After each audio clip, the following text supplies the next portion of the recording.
પાટણના સિદ્ધપુરમાં શેરબજારના નામે ઠગાઈ કરવામાં આવી છે। સમાચાર સામે આવી રહ્યા છે, જેમાં સિદ્ધપુરની આ ઘટના સામે આવી છે। શેરબજારના નામે છેતરપિંડી કરનાર ઝડપાયો છે, જેમાં પોલીસે ફોન અને ગ્રાહકોનું લિસ્ટ જપ્ત કર્યું છે। ગ્રાહકોને વિશ્વાસમાં લઈ અને પૈસા પડાવતો હતો। આખરે તેને પોલીસે ઝડપી પાડ્યો છે અને કાયદેસરની કાર્યવાહી હાથ ધરાઈ છે। તો આરોપી ગ્રાહકો મેળવવા માટે ગૂગલમાં સર્ચ કરતો અને શોધખોળ કરતો હતો અને ગ્રાહકોને વિશ્વાસમાં લઈ તેઓની પાસેથી રૂપિયા પડાવતો હતો। આખરે આરોપીને ઝડપી પાડવામાં આવ્યો છે। તો આરોપી ડમી સિમ કાર્ડથી ફોન કરી અને ગ્રાહકોને લલચાવી રૂપિયા પડાવતો હતો। પોલીસે 13 સપ્ટેમ્બર સુધીના રિમાન્ડ મંજૂર કરવાની તપાસ હાથ ધરાવી છે। બીજી તરફ રિમાન્ડ પણ મંજૂર કરવામાં આવ્યા છે અને આ મામલે તપાસ પણ કરવામાં આવશે। અત્યાર સુધી કેટલા ગ્રાહકો સાથેથી પૈસા પડાવ્યા છે તે અંગે પણ તપાસ થશે।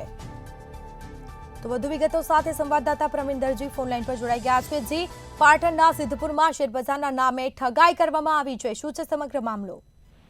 જી સ્મિતા, કહું તો પાટણ જિલ્લાના સિદ્ધપુર શહેરમાં આવેલ કાકોજી ફાટક નજીક આવેલ એક કોમ્પ્લેક્સમાં ભાડાની દુકાન રાખીને તેમાં કોઈ પણ જાતની લાયસન્સ વગર ગ્રાહકોને શેરબજારમાં રોકાણ કરાવી અને વધુ નફો મેળવવાની ટીપ આપી ગ્રાહકોના નાણાં ડૂબાડી દેનાર એક આરોપીને પાટણ જિલ્લા એલસીબી પોલીસે ઝડપી પાડ્યો છે અને તેના વિરુદ્ધ પાટણથી સિદ્ધપુર પોલીસ સ્ટેશનમાં આઈટી એક્ટ હેઠળ ગુનો નોંધીને કાર્યવાહી હાથ ધરી છે। જોકે વાત સમગ્ર એવી છે કે પાટણ જિલ્લા લોકલ જે ક્રાઇમ બ્રાન્ચ છે એલસીબીની ટીમ તેને સિદ્ધપુર શહેરમાં પેટ્રોલિંગમાં હતી અને તે દરમિયાન તેઓને બાતમી મળી હતી કે કાકોજી ફાટક નજીક આવેલ શ્રીજી આર્કેડમાં પહેલા મારે આવેલ આઈસીઆઈસીઆઈ ડાયરેક્ટરની ઓફિસમાં રેડ કરી અને દુકાનમાં પોલીસે શેનમાં પ્રશાંતભાઈ વીરાભાઈ રહે મીઠી વાવડી અને તેમજ પોલીસે તેનો મોબાઈલ જપ્ત કર્યો હતો। તેને ઝડપી તેમાંથી માર્કેટ પલ્સ નામની એક એપ સ્ટોકમાંથી એપ્લિકેશન મળી આવી હતી, જેમાં શેર બજારમાં વધઘટ જોઈ પ્રશાંત શર્મા ગ્રાહકોને વધારે કમાણી કરી આપવાની ટીપ આપતો હોવાની પણ તેને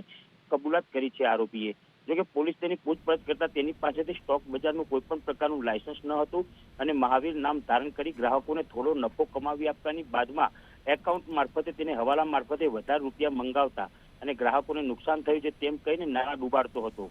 જોકે ગ્રાહકો ફોન નહીં ઉપાડી અને તેઓની સાથે છેતરપિંડી કરતો હોવાની પણ તેને કબૂલાત કરી છે। જોકે પોલીસે પ્રશાંત શર્મા મોબાઈલના વોટ્સએપ ચેટ જોતા અનેક ગ્રાહકોના ટૂંકા નામ અને ટ્રેડિંગની ટીપો પણ મળી આવી હતી, જેથી પોલીસે આરોપી પ્રશાંત શર્મા વિરુદ્ધ સિદ્ધપુર પોલીસ સ્ટેશનમાં આઈટી એક્ટ હેઠળ ગુનો નોંધી અને આગળની કાર્યવાહી હાથ ધરી છે।